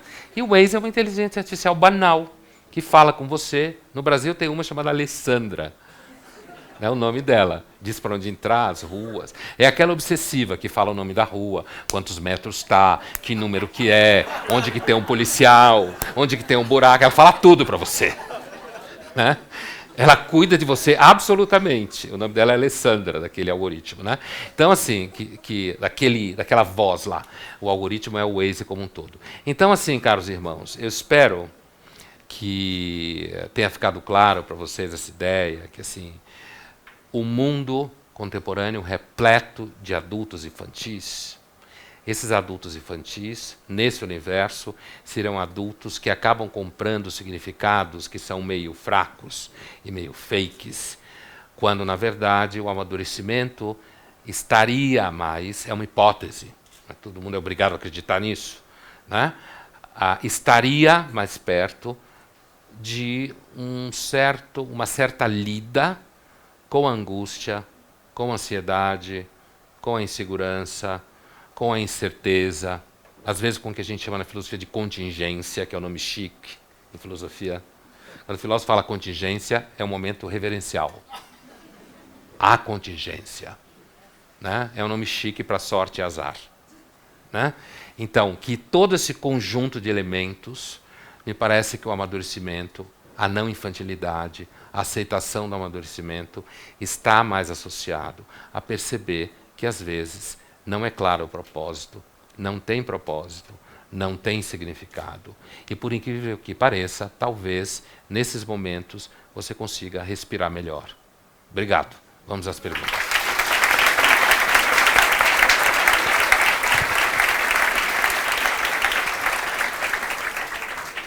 Obrigado, Pondé. A gente vai abrir para as perguntas agora. Quem tiver aqui no público quiser mandar pergunta, tem uns papeizinhos, só anotar, ver alguém da nossa produção, que daqui a pouco eu leio as perguntas. Já temos perguntas aqui da internet. Só lembrando que a gente está transmitindo no Facebook, no YouTube, no nosso aplicativo, no nosso site. E eu fico aqui um convite a vocês, para quem ainda não nos segue nas redes sociais, nos seguir no Facebook, no YouTube, se inscrever. E baixar o aplicativo também, que daí vocês têm avisos de quando tem próximas gravações e de toda a nossa programação. Só alguns números aqui. Chegamos a um alcance de 15 mil pessoas nessa transmissão por essas redes que a gente está transmitindo agora. O pessoal do Brasil inteiro está acompanhando. Só falar alguns países que nos acompanham também: Uruguai, Itália, Inglaterra, Áustria, Portugal. Vários elogios à palestra. E para começar, uma pergunta que veio do Fernando, que diz assim: professor, como você vê a decisão do governo de cortar verba de universidades federais por motivos de balbúrdia? O senhor consegue pensar em uma alegação mais infantil para atingir possíveis focos de contestação? Eu sabia que essa pergunta ia vir, num momento ou outro. Aliás, tem mais ou menos uma semana que a gente só discute isso em toda parte. Né? Eu acho que, Fernando, o nome dele, eu acho que ele perguntou e respondeu bem. Né? Assim, me parece que ele disse infantil. Né? Acho que mesmo que você entenda que as universidades precisam abrir o debate, porque na universidade não existe muito debate. Quem é da universidade, como eu, um animal acadêmicos, sabe que não existe debate na universidade. Não existe, inclusive, para não criar problema. Essa ideia de que a universidade produz uma usina de ideias e tal, isso é mais ou menos verdade. Às vezes é um pouco, às vezes é, não estou dizendo que não é. Mas você tem que fazer um certo esforço, porque às vezes a universidade pode se transformar num ambiente em que ela expele qualquer forma diferente de pensamento. Né? E eu não estou falando de propor pensamento como tipo cozinhar crianças. Né? Mas, mesmo que eu parta do pressuposto de que existe, eu acho que não existe mais tanto e não na mesma dimensão, mas uma tendência a um certo pensamento monolítico, principalmente no âmbito das humanas, a ideia de estrangular os cursos de humanas, filosofia ou ciências humanas, sociologia no caso, me parece infantil mesmo. Me parece infantil como estratégia, me parece infantil como objetivo, né? É infantil mesmo, não tem muito o que falar, né? Gugu Dadá. Mas assim, agora, a decorrência disso, né, é que você tem grandes universidades americanas que inclusive oferecem mestrado e doutorado de graça em filosofia. O maior país capitalista do mundo. A sociedade em que o mérito mais vale no mundo. Né? A sociedade mais instrumental da face da Terra. Né? Até lá. Né? Eu não acho que sempre funciona os comparativos, mas assim, nesse caso me parece importante, porque assim, é um equívoco de uma monta, né? Porque é de graça. Porque nem tudo que não dá dinheiro não é importante. Eu sei que falei não demais, mas é isso mesmo. Né? Nem tudo que não dá dinheiro não é importante. Certo? Então, assim, e a filosofia, as ciências humanas em geral, onde você pode querer chegar no tratamento de uma série de problemas que tem no mundo hoje, sem você lidar com filosofia, sociologia, antropologia, ciência política. Você deixa todo mundo cego. Né? Então, acho Gugu Dadá isso aí. Próximo. A pergunta do público, da Ana, ela diz assim: a economia circular, além de apontar uma suposta solução de sustentabilidade, pode ser abordada também por um viés de afetividade como experiência, de tal modo que relações podem ser estabelecidas entre marketing existencial e economia circular. Ana. Obrigado, Ana. Eu acho que pode sim. Né? Aliás, economia circular, economia criativa, né? Economia solidária. Acho que não que você não possa, inclusive, estabelecer novas crenças no modo de troca e de produção, né? E de venda, compra, troca, mesmo que não exista venda e compra. Não quero dizer que isso não pode ser possível ser realizado, mas esse tipo de exemplo me parece um dos exemplos em que aparece claramente um ímpeto do marketing existencial. Uma das características desse marketing existencial é você acreditar que é possível inventar um modo de vida, que esse modo de vida ele revolucione completamente os problemas que as pessoas têm e que você encontrou. Então, seja revolucionar a alimentação com a horta orgânica da sua varanda, certo? Seja imaginar que os fluxos, os produtos e os afetos podem circular livremente. Eu diria o seguinte: quando você tem certeza que você é uma pessoa revolucionária, ali tem um problema. Certo? Não que não possa se pensar formas diferentes de viver, é claro que sim. Não que as pessoas não possam buscar no plano individual soluções diferentes daquelas que ela aprendeu. Acho que faz parte, inclusive, da experiência humana concreta. Não isso. Mas quando se... Sabe aquele conceito em filosofia que se usa Gestalt? Quando se constitui uma forma na sua frente, e essa forma é de que você pensa de você, uma pessoa que descobriu alguma coisa, sabe? Como aqueles caras que ficavam olhando a televisão e diziam: o homem não foi à Lua. Só ele descobriu isso. É o mesmo do terraplanista lá. Só ele descobriu essa verdade. Né? Eu acho que aí tem uma questão, e funciona como marketing existencial, porque não há dúvida. Se você... Recentemente uma aluna me contou, eu não vi, uma aluna me contou que ela viu um documentário sobre terraplanistas. Tá? E nesse documentário não havia um juízo de valor sobre o objeto do enunciado científico, enquanto tal. Acho que o documentarista nem quis chegar lá. né? Mas havia uma análise dos vínculos de sociabilidade do grupo. E uma das questões interessantes era, se eu abandonar o grupo, eu não vou ter mais amigos. Que acontece, por exemplo, em política hoje. Você perde amigos porque amigos pensam assim e você pensa assado. Né? Isso tem acontecido, aconteceu no Brasil. Né? Todo mundo que pensar um pouco, no ano passado, deve ter tido alguma baixa próxima dele. Teve uma baixa nos vínculos de amizade ou de família. Né? É muito interessante perceber isso.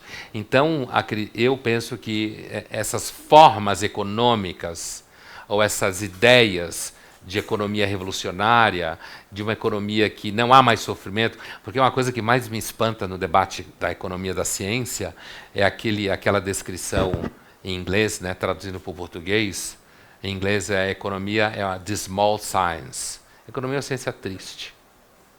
É triste. Experimenta alguém chegar perto de você numa sexta-feira à noite e começar a explicar para você taxa Selic. Reforma da Previdência, equilíbrio fiscal. Você vai embora. Você vai embora da festa, você vai encher a cara para esquecer o que a pessoa falou com você. Né? Inclusive, eu disse alguns anos atrás que era um problema dos jovens liberais, que não conseguiam namorar e pegar menina nenhuma, porque ele ficava falando de economia com ela. Quem quer falar de economia? Né? Principalmente à noite, assim, na hora que você quer ser feliz. Né? Então, a economia é uma ciência triste.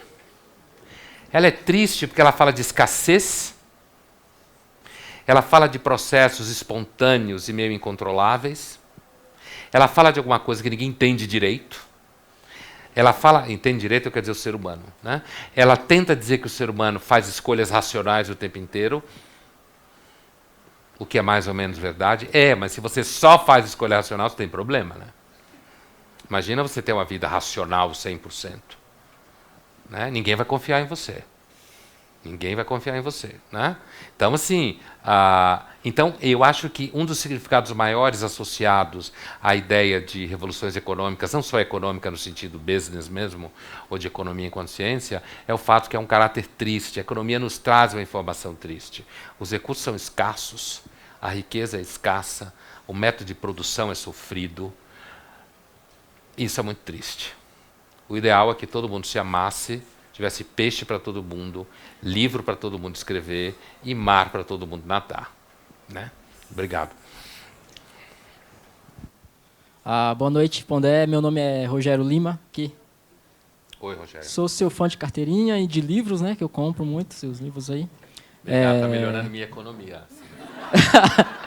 Eu sou estudante de psicanálise e eu tenho uma questão para vocês, abordando o tema em geral do nosso encontro, né? Que é dos jovens que têm a inapetência para entrar na vida de fato, né? O Erich Fromm fala que isso se deve ao medo, a ele, o jovem não conseguir amadurecer de fato, significa que ele está doente, não conseguiu se adaptar ao mundo. O Erich Fromm fala isso. Agora eu quero saber, medo, incerteza da vida, medo de criar família, de sair de casa, você acha que isso tudo, na verdade, é uma manifestação dessa doença? Você acha isso? Você concorda com o Erich Fromm? Olha, eu não vou entrar no debate exato do Erich Fromm, porque a gente vai muito longe, né? Mas a dificuldade com o amadurecimento, eu não toquei nesse assunto, mas acho que a tua pergunta é interessante, porque traz, não toquei exatamente nesse assunto, tangenciei ele. Estou falando de marketing, eu estou falando de sociedade de mercado. Falando de marketing, estou falando de capitalismo, claro, né?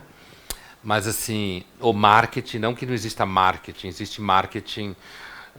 A Coreia do Norte, recentemente um jornalista da Folha foi para lá e comentou que a capital parece uma cidade de brinquedo e toda linda. Isso é uma espécie de marketing. Né? Mas a ciência do marketing está profundamente inserida no mundo capitalista. Por que eu disse que eu ia falar um pouco mais dos pressupostos da escola de Frankfurt? Assim, o capitalismo enquanto tal, o sistema de produção de mercadorias baseado na ordem espontânea e expandida, que é a definição que o Hayek dá. Essa é uma discussão interessante, né? O mercado seria uma ordem espontânea e expandida, que ninguém sabe direito como funciona, que tem a ver não só com trocas, mas tem a ver com o que a gente chamaria de dimensão social no largo sentido do termo.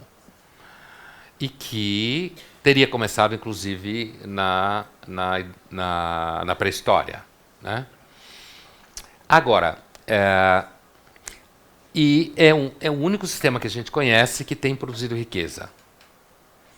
Produz desigualdade, produz concentração, produz isso tudo. Mas, ao mesmo tempo, ele produz riqueza no nível que a gente não conheceu até então, né? Competição produz riqueza, ela adoece você, mas também produz riqueza. Então, é esse tipo de ambivalência que eu me referia. A competição produz riqueza, mas adoece você também. A pergunta é se é possível produzir riqueza sem competição, sem autonomia, sem angústia, sem se sentir ameaçado. O estado de São Paulo é o estado mais rico do país. Uma das razões é que, por exemplo, na capital, se você não fizer uma coisa agora, alguém faz no seu lugar.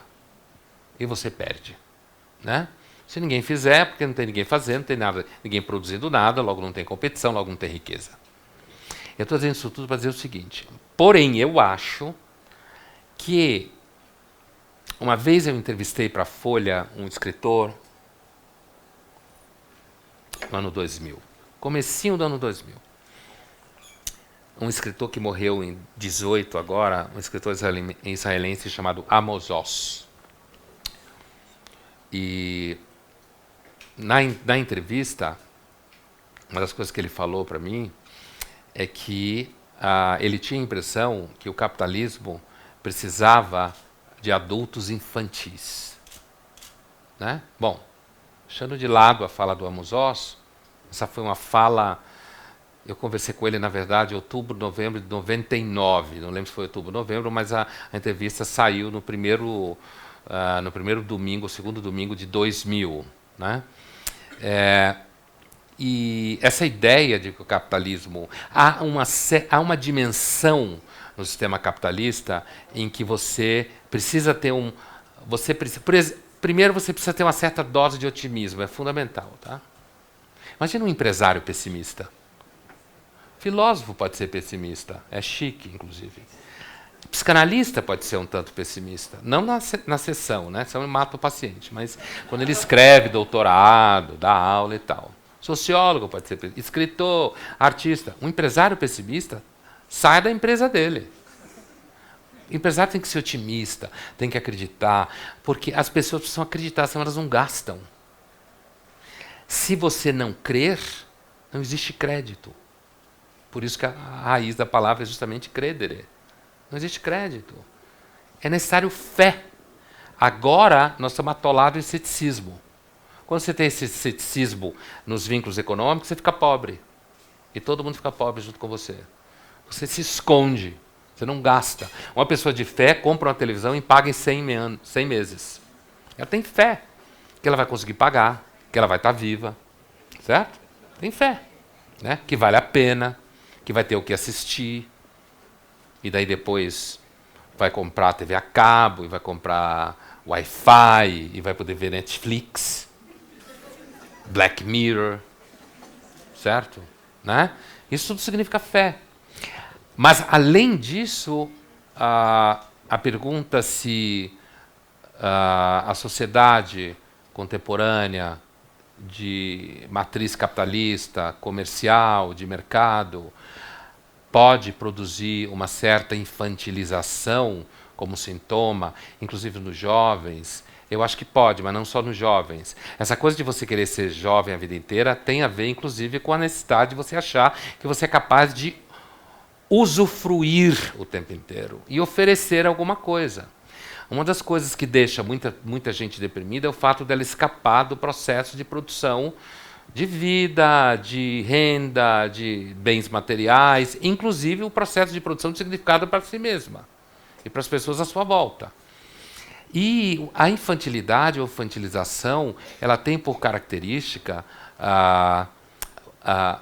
você aparentemente, acreditar mais fácil, ficar feliz mais fácil, comprar autoajuda, por exemplo, né? Achar que, de repente, se você ficar repetindo a palavra abundance, abundance, você vai ter abundância na sua vida. Abundance. O tom de voz é fundamental porque é espiritual. Abundance. Né? Abundância. Abundância. Riqueza. Né? Que você vai ter riqueza. É ótimo ter riqueza. É ótimo ter abundância. Mas os recursos são escassos. Né? E os recursos são escassos, inclusive internos. A gente não tem recurso para tudo. Né? Você conseguir ter um razoável recurso para algumas coisas, já está bom. Não é só externo, é interno também. Então, acho que há aí uma certa dimensão que leva a uma certa infantilização. No caso dos jovens, especificamente, acho que é um debate específico. Os jovens, assim, são muito ansiosos, querem agradar muita gente por causa das mídias sociais, têm muito medo do futuro.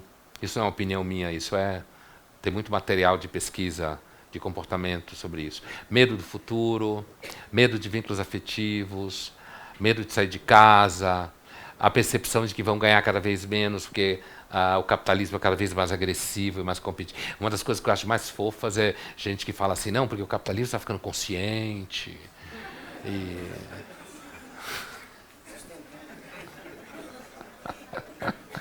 Não, porque então o capitalismo consciente, a construção de uma consciência, então não vai haver mais lucro. Quem, pelo amor de Deus, abre uma empresa para não ter lucro? Você vê lucro, quebra, não paga salário. Né? Então, assim, isso significa que você tem que ser um capitalismo selvagem? Não. Olha lá, né? Essa ambivalência, né? Mas a ideia de que, na verdade, a história do capitalismo consciente dá excelentes palestras. Inclusive para você fazer com que as pessoas que trabalham no mundo corporativo vá para casa sentindo que aquele dia foi mais legal. Né? Você teve um rompimento ali da lógica produtiva da competição e da pressão, e naquele dia você teve um momento em que você se sentiu bem. E veja, eu não estou brincando, eu acho que às vezes a gente precisa de alguém que diga para nós alguma coisa legal para a gente se sentir bem. Né? Eu não acho que isso seja a função do pensamento público. Né? Não acho. Eu acho que a função do pensamento público não é produzir autoajuda, não é produzir motivacional e não é fazer com que você ache que vai dar tudo bem porque você está em pânico diante do fato que talvez não dê certo.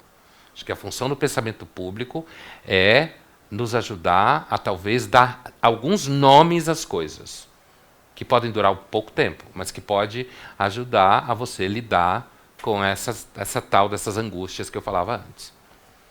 Próximo.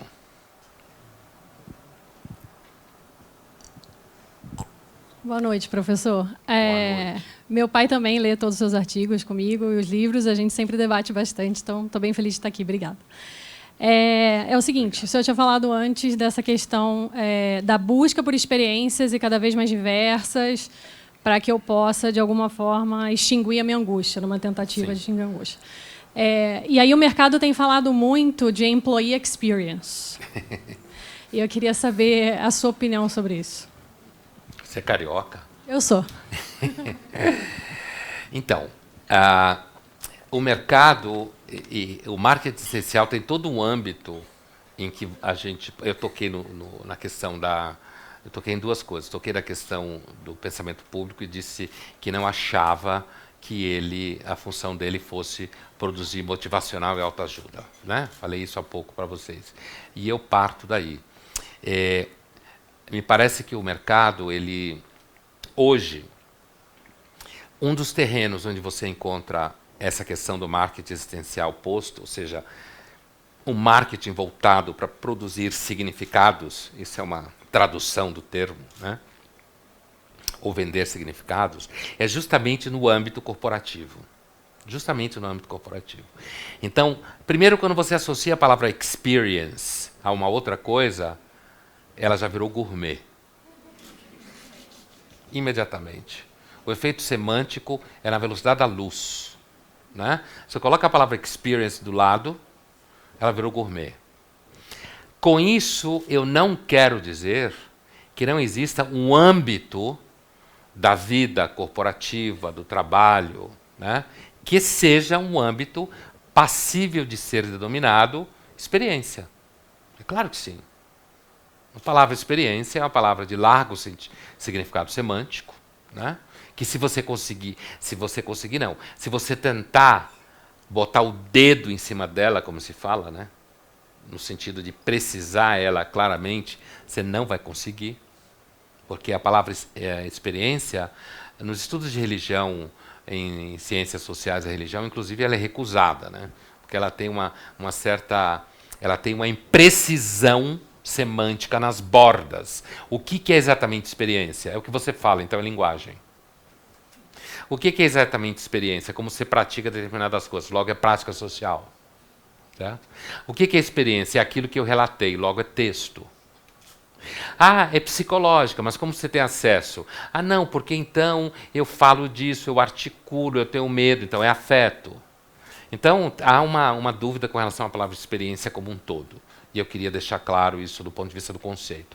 Porém, deixando isso um pouco de lado e pensando na própria ideia de se você pode construir uma noção de experiência no âmbito corporativo, inclusive como uma espécie de ciência, eu acho que há um lado positivo. Eu não acho que a tentativa do mundo corporativo produzir uma reflexão sobre si mesmo seja negativo. Eu não acho que é negativo. Eu acho que é positivo. Né?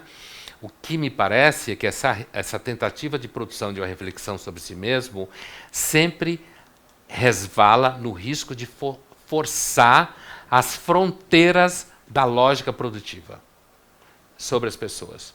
Se você começa a refletir demais, pode dar problema, é isso que eu quero dizer.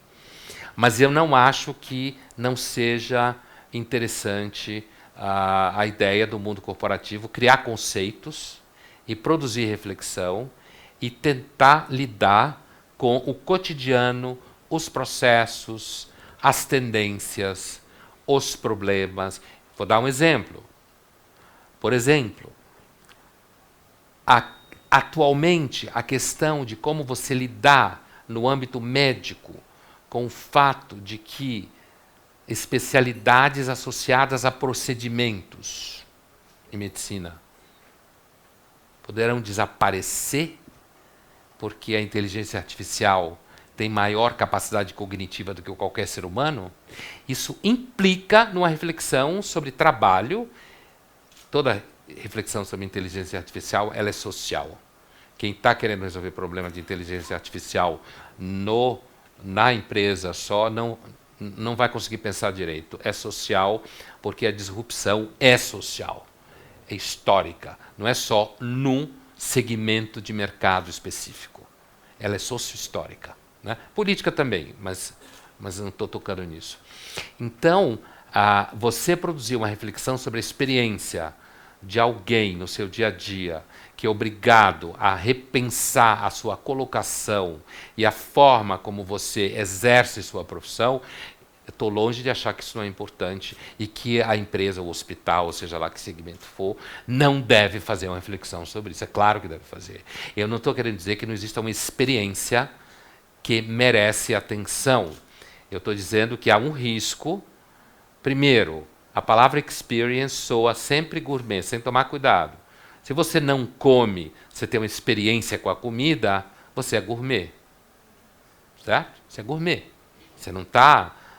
você está, na verdade, colocando entre você e a comida uma série de coisas que afastam. Sabe aquele tipo de cara? Uma amiga minha me contou isso um dia. E convida você para jantar na casa dele. E você vai. A mina vai. Jantar na casa do cara de noite. Quer dizer, ele não devia ter dúvidas. Né? E ela chega lá e ele está tão preocupado com o macarrão. Foi na época que limão siciliano estava na moda. Ele está tão preocupado com o molho de limão siciliano, que ele trouxe da Sicília, inclusive, na última viagem, porque ele tem passaporte italiano e tal, vai lá toda hora. Então, assim, ele estava tão preocupado com o macarrão e com o molho siciliano dele, que ele esqueceu, afinal de contas, porque ela resolveu ir na casa dele sábado à noite. Que ela quisesse comer macarrão, ela ia em qualquer restaurante italiano, né? E isso é uma experiência gourmet. É nesse sentido que se fala gourmet, né? É quando certos filtros que têm a ver com a tentativa de dizer que aquilo não é só comida, aquilo é uma experiência. Né? A tentativa de dizer que tudo é uma experiência é signo evidente do medo que está implícito na relação com aquele objeto. Então não é aquilo, é uma experiência. Né? Você não come só, você tem uma experiência olfativa. Eu não estou dizendo que alguém não pode ter uma experiência com esse negócio aqui ao invés de beber. Eu lembro de uma propaganda ótima, aliás, tem a ver com isso, que é um sujeito que está com uma mulher num restaurante, vocês devem ter visto.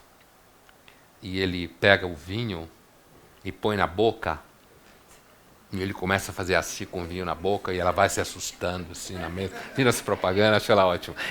É o exemplo do que é gourmet. E aí depois, antes, ele roda a taça de vinho, olha assim, põe contra a luz, né?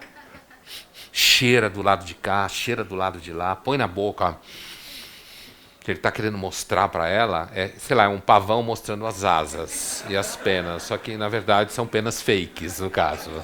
Né? São penas fakes, porque o vinho é uma experiência gourmet. Não é vinho, você vai tomar vinho, toma o vinho, não enche o saco. Né? Toma o vinho, não enche o saco.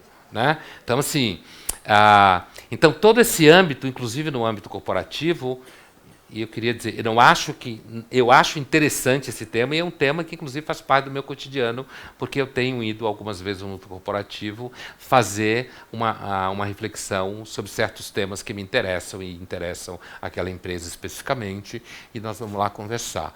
Mas há sempre um risco de virar uma coisa gourmet, e no âmbito corporativo, quando vira coisa gourmet, na verdade, estão enrolando você. Estão enrolando você. Né? Estão dizendo para você que, né, aquilo ali, na verdade, ali não tem nenhum âmbito dialético, não há ambivalência. Agora, se você diz, então não quero saber no mundo corporativo, você também é infantil. Né? Eu não estou dizendo que alguém é obrigado a trabalhar no mundo corporativo, não é isso que eu quero, e nem não é obrigado. Eu estou querendo dizer que existe esse aspecto ambivalente no mundo corporativo. Né? Obrigado. Vamos à próxima. Boa noite, Jorge. Boa noite. Boné. Tudo bem? Tudo bem, e você? Viu? Eu queria fazer uma pergunta em relação ao ressentimento. Por quê? Porque eu percebo que por trás da gentilização tem um sujeito ressentido. Sem sentido?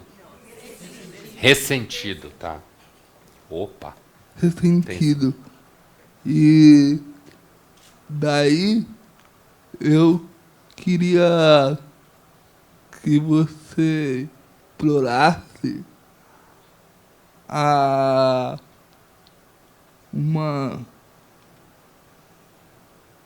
qual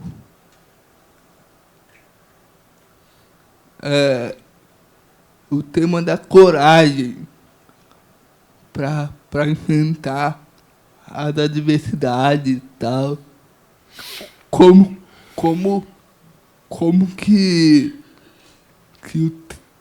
esse tema está relacionado com a infantilização e ressentimento. Seria uma ideia do amor fati do Nietzsche? O Jorge é nietzschiano. Conheço ele. Então, eu acho que, inclusive, quando eu escrevi o livro sobre marketing existencial, há uns 2, 3 anos atrás, tem um capítulo sobre o ressentimento no livro, né, especificamente, em que eu exploro o ressentimento como mercado de significado. E eu analiso essa relação entre ressentimento e busca de significado, e infantilização, portanto, né, como na medida em que o ressentimento faz com que você ache que você tem direito a uma série de coisas. Como fala o Nietzsche, né, o ressentimento ele é um sentimento que faz com que você ache que o universo deveria te amar, né? O sol deveria brilhar para você.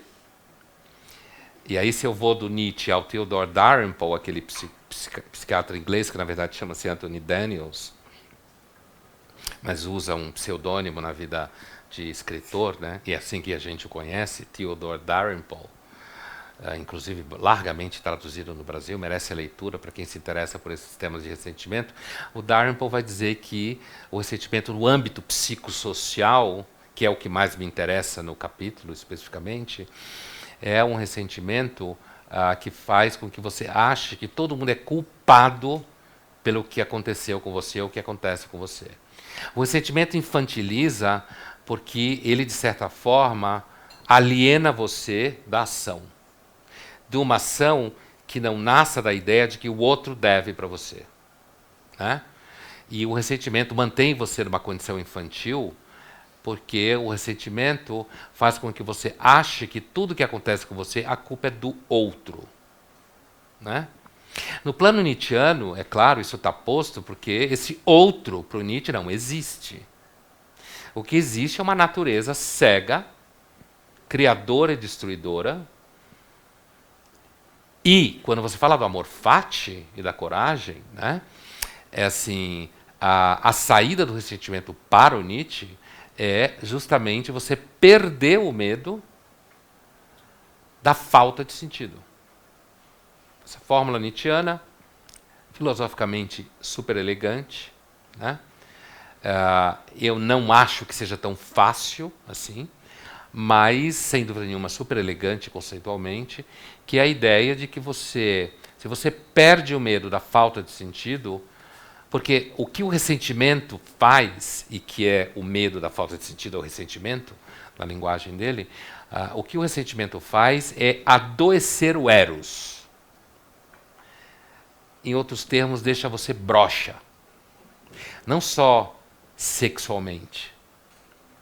Por isso que eu costumo dizer para os meus alunos que a melhor tradução de eros do grego é tesão. Em português, casto, né? É tesão. Porque tesão é tanto tesão, quanto tesão é tesão pelas coisas, ou tesão pela vida, né? Então, assim, nesse sentido, eu acredito que sim, Jorge, quer dizer, a ideia de coragem que o Nietzsche traz, a ideia que está implícita na noção de salto, né, do Kierkegaard, também a coragem, a ideia de que a coragem pode, talvez, pensa o Nietzsche, pensa o Kierkegaard, restaurar um vínculo com as coisas em que o amor pela vida, o amor fati, ressurge como fruto da recuperação do eros. Mas, para você chegar a essa recuperação do eros, você tem que sobreviver ao pânico. Esse é o problema. Porque sobreviver ao pânico não é fácil. Porque o pânico não é imaginário. Há todas as razões para ter pânico. É por isso que não é fácil. Dizer que não há razões para ter pânico é vender significado barato. Não tem razão para ter pânico. É karma. Não tem razão para ter pânico. Na próxima vai ser melhor. Não tem razão para ter pânico. Equilibre sua energia quântica. Né? Então, não, tem razão para ter pânico. Tem toda a razão para ter pânico. Toda a razão para ter medo.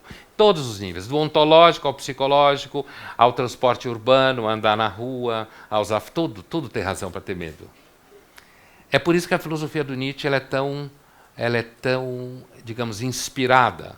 Porque o que ele está dizendo não é que não tem razão para ter pânico.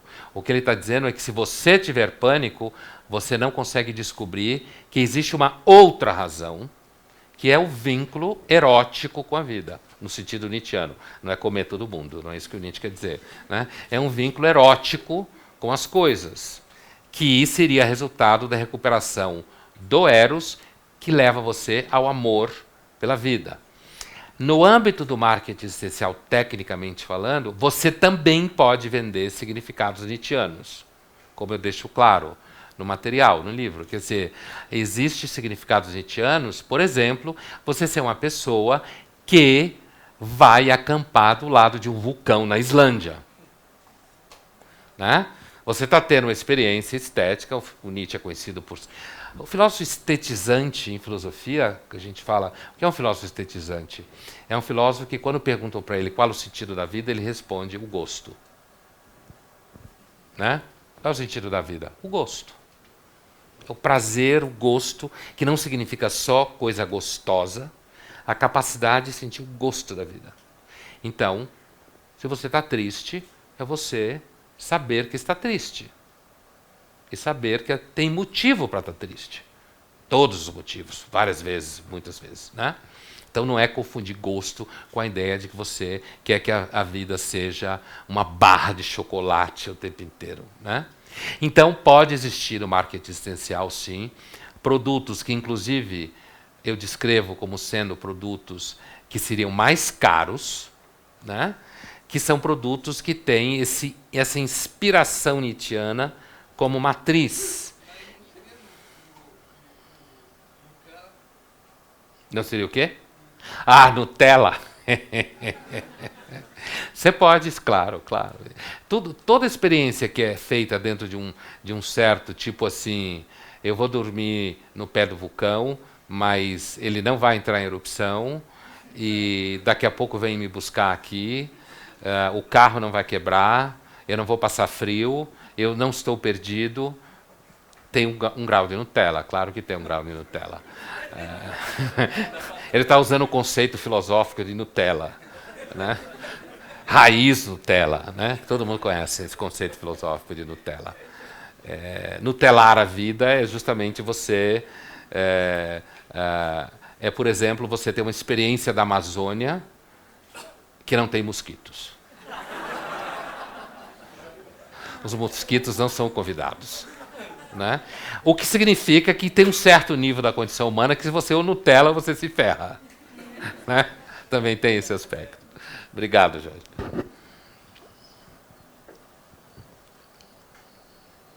Mais uma pergunta que veio do público, da Tereza.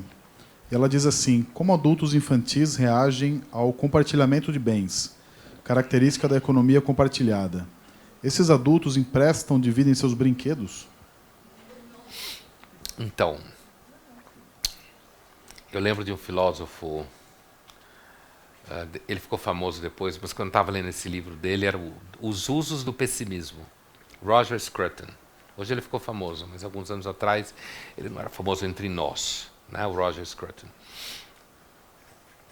E nesse livro, Os Usos do Pessimismo, também estou lembrando de um outro aqui, que é o Thomas Sowell, um economista americano, que tem alguns livros traduzidos dele no Brasil já, talvez uns 3.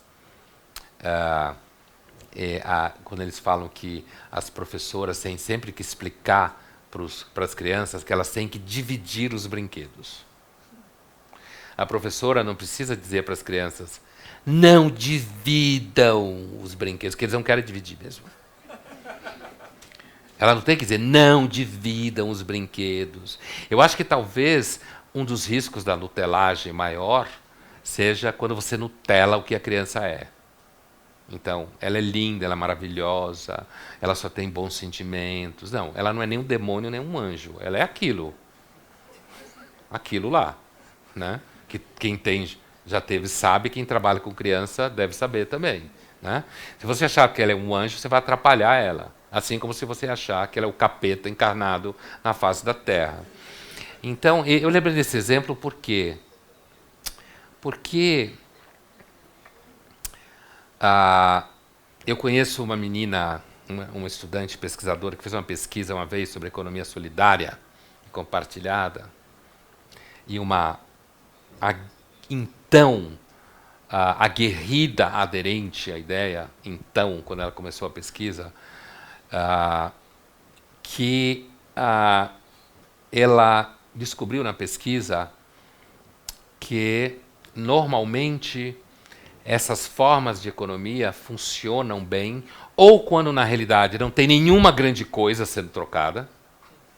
Quando eu quero dizer grande coisa, é alguma coisa que tem impacto de agregação de valor. Isso que eu estou chamando de grande coisa. Não tem muito dinheiro envolvido naquilo, certo? Sei lá, você está fazendo compartilhamento, sei lá, de espetáculos de teatro. Não tem dinheiro, muito dinheiro envolvido, né? De novo, nem tudo que não tem dinheiro não é importante, certo? Não é para pensar que não é importante. Estou falando que não tem muito dinheiro envolvido. Por isso que funciona muito entre artistas, né? Não é à toa que tem tanto coletivo em obra de arte, em área de arte. Então, o que eu quero dizer é o seguinte, um outro achado da pesquisa é que era ou não tinha de fato nenhuma produção em jogo significativa, ou tinha alguém na relação que de fato tinha patrimônio e que garantia o compartilhamento durante o tempo, ou quebrava de vez. Certo?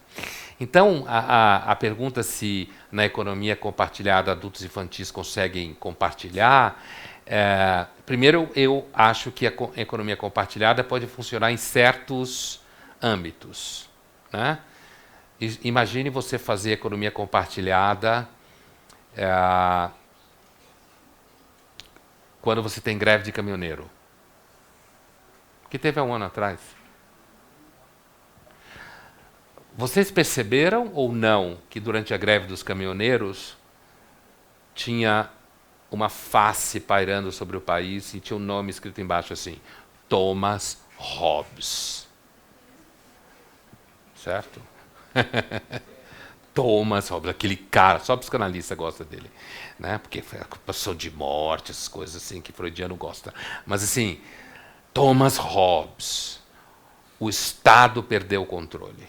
E quando o Estado perdeu o controle, você está um passo do estado de guerra, né? Mais uma semana naquela greve, a gente mergulhava no estado de natureza hobbesiano. Por quê? Porque a escassez, a economia funciona diminuindo a escassez, né? A economia não funciona com o aumento da escassez. É por isso que é sempre um problema se você tem muita escassez em algum nível social, né? Então, portanto, me parece que a ideia de que se pode montar um sistema econômico de trocas baseado em lógicas solidárias ou compartilhadas, eu acho que tem, como é um achado inclusive da pesquisa, um âmbito restrito. Não que não possa funcionar em certos âmbitos, mas a ideia de que isso pode ser universalizado é mais ou menos a ideia de que você poderia, de fato, pensar uma sociedade que as pessoas vivessem plantando horta orgânica na varanda. Imagine Campinas se alimentando de horta orgânica na varanda de cada um, né? Então, agregando a questão da infantilização, eu acho que a ideia de que exista uma economia que não lide com a dimensão triste da relação com a escassez é infantil em si. Então, é mais ou menos em relação às crianças, é a ideia de que crianças não terão problemas para dividir brinquedos em alguma situação. As crianças têm dificuldades para dividir brinquedos, ou dividir seja lá o que for.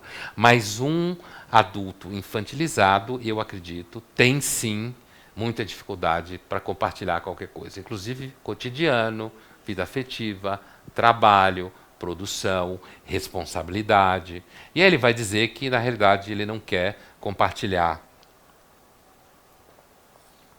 afetos, porque ele é tão preocupado com a responsabilidade afetiva que a melhor forma é não ter vínculo afetivo nenhum. Assim, você não é obrigado a descobrir que você tem ciúme, inveja, insegurança, que é tudo que acontece na vida afetiva, né? Você se apaixona, você se liga com alguém, é o inferno. Porque você tem todo esse universo de inseguranças em jogo, né?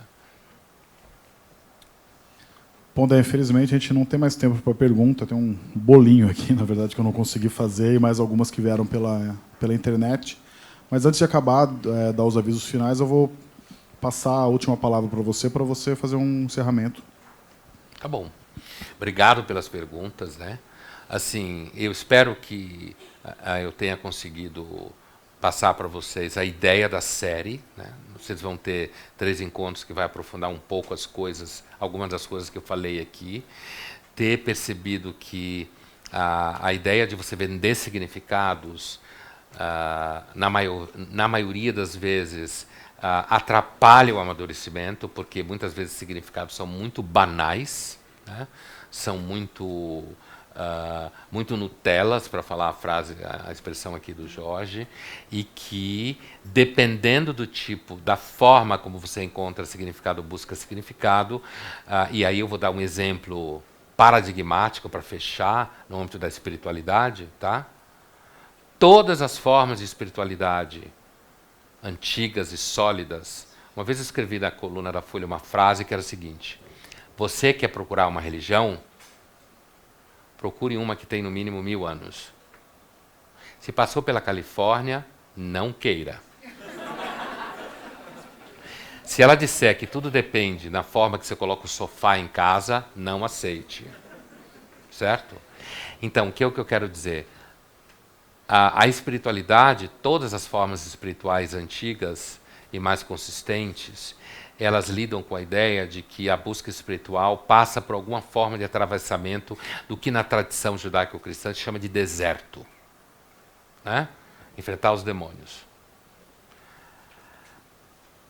A espiritualidade comoditizada, que vocês vão ver daqui 2 semanas, a espiritualidade comoditizada, um dos focos dela é justamente a eliminação desse deserto. Ela oferece para você a ideia que vai dar tudo certo. Que a única coisa que você tem que descobrir é que, na verdade, amar o próximo como a si mesmo começa com você aprendendo a amar a si mesmo. É um Jesus narcisista. Né? É um Jesus narcisista. Para você amar o próximo, você tem que começar a amar a si mesmo. E a ginástica que eu já vi de gente tentando me convencer dessa ideia, né, chega a ser hilária. Né? Dizer que Jesus falou isso, na verdade. Né? Então, assim, essa espiritualidade comoditizada é uma espiritualidade que ela elimina as dimensões negativas e, digamos, um tanto mais sombrias do processo espiritual. Por quê? Porque ela é marketizada, comoditizada. Porque a preocupação dela é fazer com que você compre ela. E comprando ela, você consiga usufruir, e a relação comercial, inclusive, com quem está vendendo, você consiga usufruir uma ideia de que, no final das contas, Deus criou o universo inteiro para você. Obrigado. Foi um prazer estar aqui com vocês.